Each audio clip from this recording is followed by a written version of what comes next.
Hi everyone, welcome to my channel. आज मैं आप लोगों के साथ शेयर करने वाली हूँ तेकू कॉन्सर्ट। तो चलिए इस कहानी को शुरू करती हूँ। जनको वो जैसे ही खाना खाने बैठ जाते हैं। जनको की डैड ने कहा, जनको मैं काम में बहुत बिजी हूँ तो मैं किसी शादी में अभी अटेंड नहीं कर सकता हूँ, तुम्हें इस शादी में जाना होगा। जनको ने कहा, डैड जब आपको पता है कि मैं किसी शादी में अटेंड नहीं करता हूँ तो मुझे क्यों कह रहे हो? अगर आप नहीं जा सकते हो तो कोई बात नहीं। मिस्टर जैन ने कहा, नहीं, इस शादी में जाना ज़रूरी है। वो मेरी दोस्त के सन है और मैं उसकी शादी अटेंड नहीं कर सकता हूँ।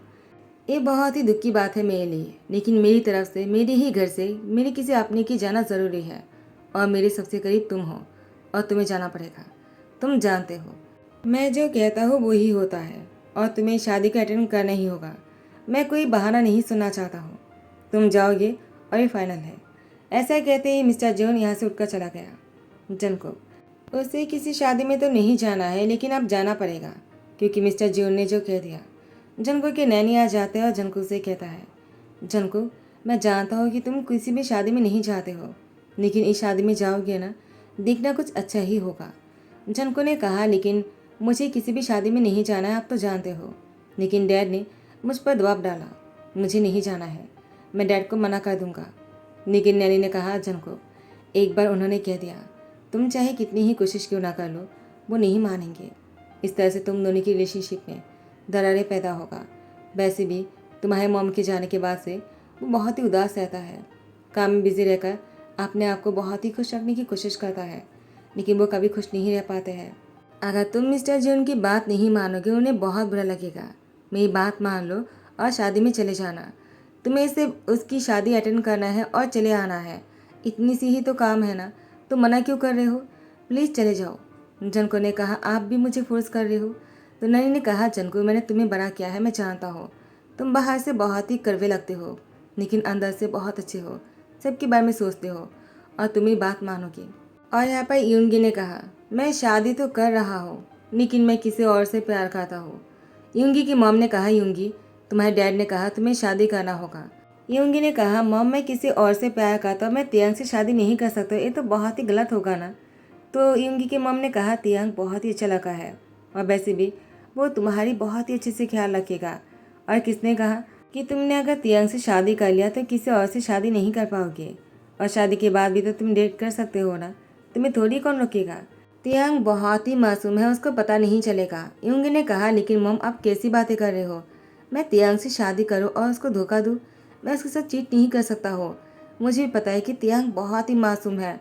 मॉम हमें ऐसा नहीं करना चाहिए। तो यंगी की मॉम ने कहा, देखो तुम्हारा डैड बहुत ही गुस्से वाला है, वो माफिया है, तुम जानते हो। वो मेरी बात नहीं मानेगा।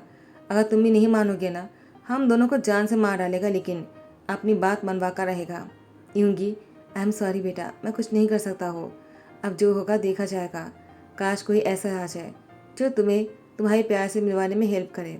मैं तुम्हारी मॉम होकर इतना ही दुआ कर सकता हूँ। जनको को शादी में नहीं आना था, लेकिन मजबूरन जनको को शादी में आना पड़ा। यहाँ पर तियंग बहुत ही ज़्यादा सैड लग रहे थे। तियांग की कज़न ने कहा, तियंग तुम खुश नहीं लग रहे हो, तुम्हारी शादी है, अगर तुम खुश नहीं रहोगे तो कौन खुश रहेगा? तुम्हें हंसना चाहिए। जनको ने कहा, मैं कहाँ पर आकर फंस गया, मुझे किसी भी शादी अटेंड करना पसंद नहीं है। शादी में आते ही मुझे उसकी याद आने लगता है, मैं उसको संभाल कर नहीं रख पाया। काश मैं उससे पहले ही कह देता तो मुझसे वो दूर नहीं होता। अब वो जिंदा है या नहीं, वो कहाँ चला गया, मैं कुछ भी नहीं जानता हूँ। जन को यही सब कुछ सोच रहे थे और अचानक यहाँ पर तियांग को सब लोगों ने हंसते हुए कहा, तियांग तुम्हारी दूल्हा आ गया है, अब तो तुम्हारी शादी हो जाने वाला है। तियांग तियांग अब तो खुश हो जाओ, यूंगी बहुत ही हैंडसम लग रहा है, सच कह रहा हो। जनको ने कहा, यूंगी कहीं मैंने कोई गलत तो नहीं सुना है? नहीं नहीं, वो यूंगी नहीं हो सकता जिसे मैं जानता हूँ। वो यूंगी तो मेरे दोस्त जिमिन की बॉयफ्रेंड है, वो यहाँ पर कैसे आ सकता है? लेकिन जैसे ही जनको ने यूंगी को देखा, उसकी कॉलर को बहुत ही टाइटली पकड़ते कहा, तुम शादी करने कैसे आ सकते हो? तुम शादी नहीं कर सकते हो। यूंगी ने कहा, ये तुम क्या कर रहे हो? मैं शादी क्यों नहीं कर सकता हूँ? जनको ने कहा, नाटक करना बंद करो, तुम इधर जिमिन के साथ डेट कर रहे हो ना, तो तुम यहाँ पर शादी करने कैसे आ गए? क्या तुम चीट कर रहे हो जिमिन के साथ? मेरे ही दोस्त के साथ तुम चीट करोगे और मैं तुम्हें ऐसे ही छोड़ दूंगा? रुको, मैं अभी पुलिस को बुलाता हूँ। यूंगी ने कहा, प्लीज़ मेरा कॉलर छोड़ो, मैं अपनी मर्जी से शादी नहीं कर रहा हूँ। तुम जिमिन की दोस्त तो मुझे नहीं पता, लेकिन मैं शादी सच में नहीं करना चाहता हूँ, लेकिन मुझे मजबूरन करना पड़ रहा है। मेरे डैड माफिया किंग है। अगर बात नहीं मानूंगा तो मेरे साथ साथ जिमिन को भी मार डालेगा। जनको ने कहा, किसी और से शादी करने से तो अच्छा है कि मर जाना। तुम मर क्यों नहीं गए? तुमने हिम्मत भी कैसी किया जिमिन को दुख पहुंचाकर किसी और से शादी करके उसकी लाइफ को डिस्ट्रॉय करने की? मैं तुम्हें नहीं छोड़ूंगा, जान से मार डालूंगा। तियांग के पेरेंट्स ने कहा, यूंगी ये हमें क्या सुनने को मिल रहा है? तुम किसी और से प्यार करते हो? अगर ऐसी बात है तुमने तियांग से शादी करने के लिए हाँ क्यों कहा? यूंगी ने कहा, वो मैं। तो जनको ने उसको एक बहुत जोर से घूसा मारने लगा। तो यूंगी के डैड आकर उसकी हाथ पकड़ लेते और कहते हैं, ओ माय गॉड जनको, तुम यहाँ पर क्या कर रहे हो? जनको की नाम लेते ही उसके हाथ पैर कांपने लग जाता है।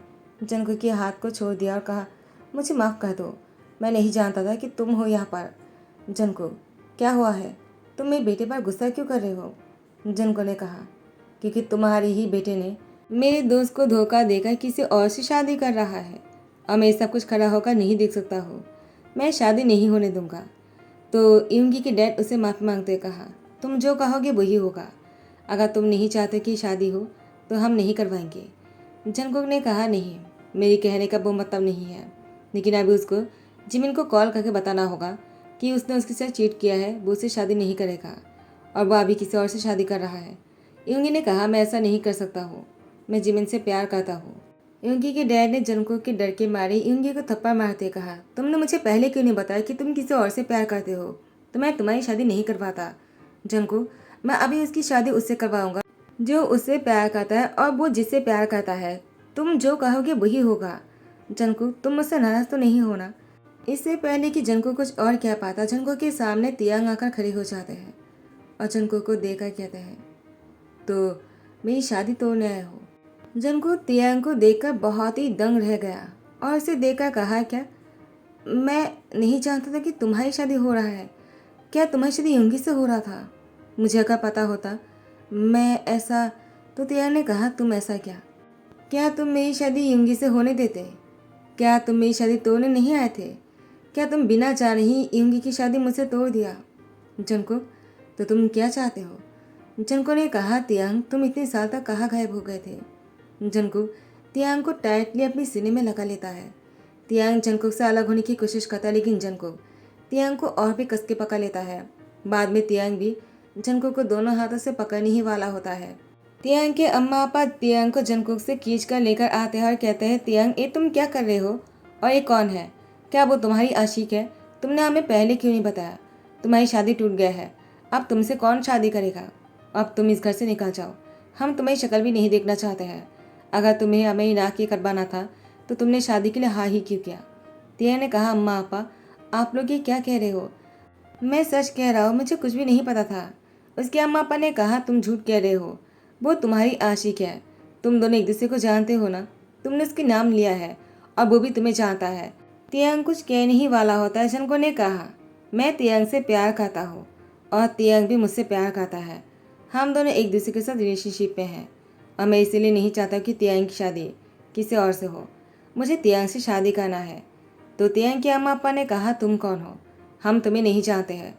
हम हमारी तियांग की शादी तुमसे नहीं करवाएंगे, निकल जाओ यहाँ से। जंगकुक ने कहा, मैं तियांग को लिए बिना नहीं जाऊँगा।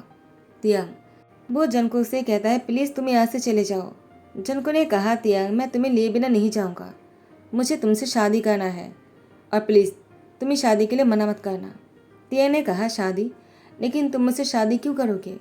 जंगकुक ने कहा, अभी तुमने सुना नहीं क्या? मैं तुम्हारे लिए इतने सालों तक इंतज़ार किया है। 7 सालों से मैं तुम्हारा ही इंतज़ार कर रहा हूँ तियांग। तुम्हें याद है वो स्कूल की बातें जब हम दोनों साथ में पढ़ा करते थे?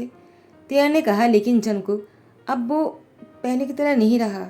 हम दोनों छोटे थे और हम दोनों दोस्त हुआ करते थे और तुमने उसको प्यार समझ लिया। वो प्यार नहीं है तुम्हारा। तियांग की बात सुनकर जंगकुक ने कहा, तो ये प्यार नहीं है तो और क्या है? इतने सालों तक मैंने सिर्फ तुम्हारे बारे में सोचा है, एक सेकंड के लिए भी मैंने किसी और के बारे में नहीं सोचा। इसका तुम क्या कहना चाहते हो तियांग? तियांग ने कहा, जंगकुक प्लीज़ तुम ऐसा कुछ मत कहना जिससे मुझे गिल्टी फील हो। जंगकुक ने कहा, तियांग मैं सच कह रहा हूँ, मैं तुमसे प्यार करता हूँ और मैं तुम्हें सबके सामने यही कहना चाहता हूँ कि मैं तुमसे शादी करना चाहता हूँ। प्लीज़ हाँ कर दो। मैं तुम्हें कभी भी दुख नहीं पहुंचाऊंगा। तुम मुझे छोड़कर कहाँ चले गए थे?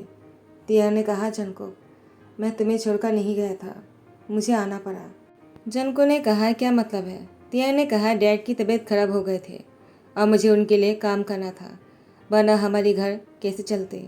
मुझे पैसे कमाना था, तो मैंने पढ़ाई छोड़ दिया और गांव वापस आ गया।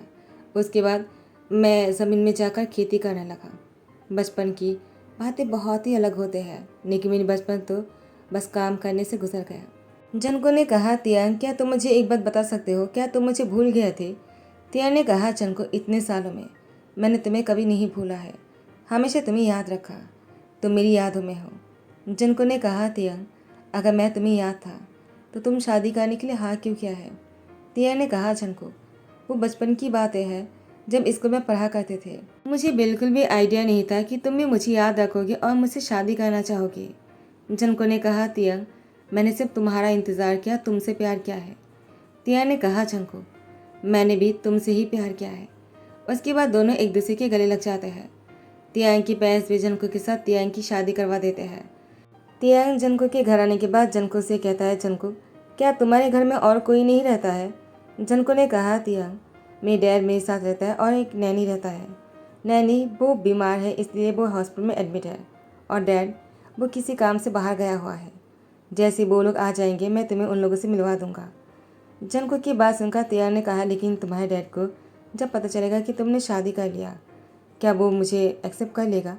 जनको ने कहा, मुझे नहीं पता, लेकिन जो भी होगा मैं तुम्हारे साथ हूँ। मुझे इस बात से कोई फ़र्क नहीं पड़ता है कि वो तुम्हें एक्सेप्ट करे या ना करे। जनको की बात सुनकर तियांग ने कहा, लेकिन मुझे फ़र्क पड़ता है, मुझे बड़ों की ब्लेसिंग चाहिए, मैं ऐसे ही अपनी मैरिड लाइफ को शुरू नहीं करना चाहता हूँ। जनको ने कहा, तियांग, तुम्हारे कहने का क्या मतलब है? तियांग ने जनको को रोकते हुए कहा, मैं नहीं चाहता कि हम दोनों वो सब कुछ करें जो हर मैरिड कपल करता है। मुझे वो सब कुछ तभी करना है जब तुम्हारे डैड भी मुझे एक्सेप्ट कर लेगा, उसके बाद ही हम दोनों रह सकते हैं साथ में। मुझे किसी और रूम में जाकर रहना पड़ेगा। जनको ने कहा, लेकिन इसकी क्या ज़रूरत है? मैं तुम्हें कुछ नहीं करूँगा, क्या तुम्हें मुझ पर भरोसा नहीं है? तियांग ने कहा, तुम पर तो भरोसा है, लेकिन मुझ पर नहीं है। तुम्हें इतने साल बाद अपने करीब पाने के बाद मैं तुमसे दूर नहीं रहना चाहता हूँ, लेकिन मुझे तुम्हारे डैड की ब्लेसिंग चाहिए। बड़ों की ब्लेसिंग के बिना शादी वो कभी अच्छा नहीं होता है। हमने शादी कर लिया, लेकिन अब तभी हमारी लाइफ को शुरू करेंगे जब तुम्हारी पेरेंट्स की भी ब्लेसिंग मिल जाएगा। जनको तियांग की बातों को सुनकर उससे और प्यार करने लग जाता है। वो उसे देखते ही रहता है। तियांग ने कहा, तुम मुझे ऐसे क्यों देख रहे हो? जनको ने कहा, देखने दो, तुम वैसे की वैसी हो जैसे तुम बचपन में थे, बिल्कुल प्रीटी। तुम्हें देखकर किसी को भी प्यार करने का मन करेगा। तियांग, आई रियली लव यू। तियांग ने कहा, जनको, मैं भी तुमसे बहुत प्यार करता हूँ। उसके बाद दोनों एक दूसरे को देख ही रहा था। जनको तियांग को किस करने के लिए जैसे अपने पैर को आगे बढ़ाता है, तियांग ने जनको को रोकते हुए कहा, गुड नाइट। जनको ने कहा, तुम कहाँ जा रहे हो? तियांग ने कहा, हॉल में सोने के लिए। लेकिन वो जैसे ही जाने लगता है मिस्टर जोन से टकरा जाते हैं। जनको ने कहा, डैड, आप यहाँ पर क्या कर रहे हो? आप कब वापस आए? तो मिस्टर जोन ने कहा, जनको, मैं ये क्या सुन रहा हूँ? शादी में जाकर तुमने खुद ही शादी कर लिया और मुझे बताया भी नहीं। जनको ने कहा, मुझे ऐसा करना पड़ा अपने दोस्त की प्यार के लिए, वरना उसकी लाइफ डिस्टर्ब हो जाते। तो मिस्टर जोन ने कहा, तो तुमने खुद ही शादी कर लिया? जनको ने कहा, डैड, हाँ, मैं तियांग से प्यार करता हूँ। मुझे नहीं पता था कि तियांग की शादी हो रहा है युंगी से। मैं तो बस अनजाने में ही युंगी को देखा और मेरे दोस्त के लिए लड़ाई करने लगा। लेकिन डैड, मुझे तियांग बचपन से पसंद है, जिसके बिना मैं पागल हो रहा था। तो मिस्टर जोन ने कहा, तो अब तुम क्या चाहते हो? जनको ने कहा, डैड, मैं चाहता हूँ कि आप तियांग को एक्सेप्ट कर लीजिए।